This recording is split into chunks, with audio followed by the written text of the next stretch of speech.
So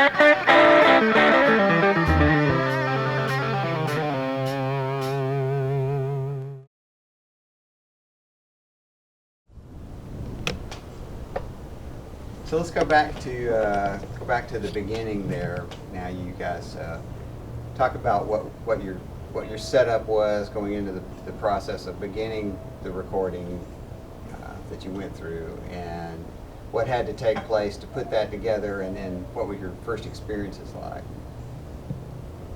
Yeah, so we actually had, I think, 1 or 2 recording sessions with the drummer that we fired before Jamie, and so we kind of had a little taste of recording. And then, and we were kind of just in the midst of big changes, and so we got rid of the drummer, and we were just learning recording and just right in the beginning stages of recording all of this material that we had built up over, was like 5 years of really taking this seriously, you know.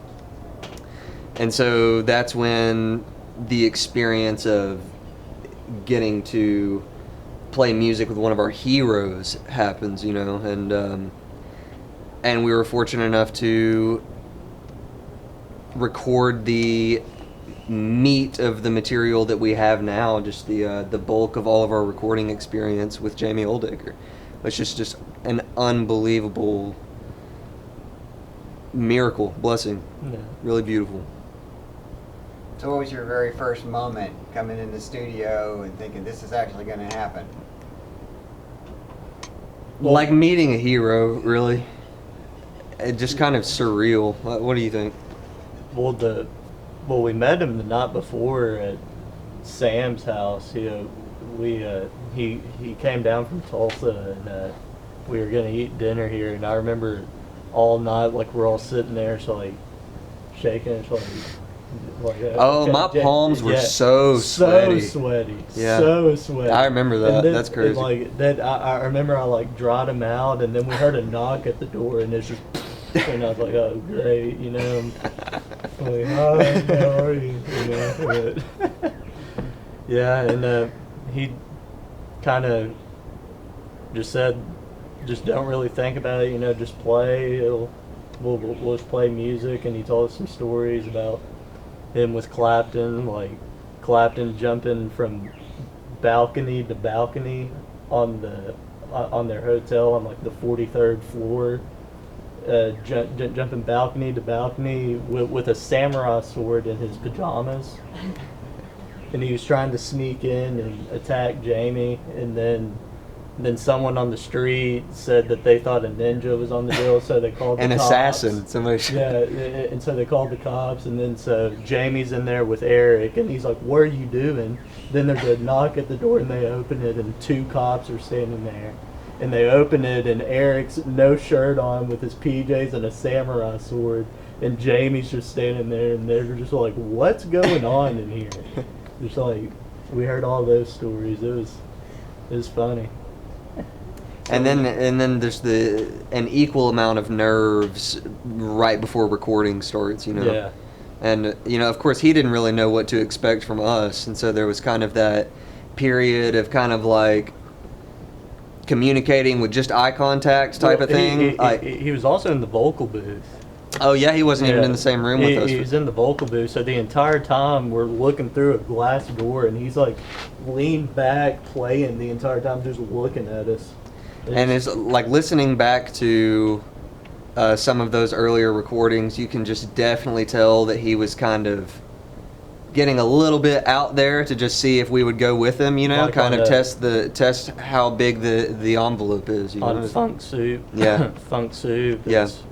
We use that at the end of our YouTube videos, like a little 10-second clip of it, but later on in that song he starts getting way out there, and I remember it, like he started getting way out there, and me and Mitchell stayed on beat, and that's when he really like leaned back and like really kept on going, and we stayed on. Yeah, it was kind of just, I guess, him affirming that we were keeping our own time, you know. Yeah.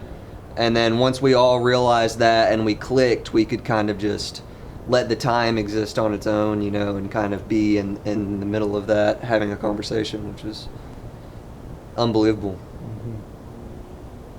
So how many days of recording was this with Jamie? That first session was probably like 3. Yeah, I think there was a 3-day session, and then probably another. I know there was two main sessions in the early. The main album, the stuff that's on the album, I think that was on like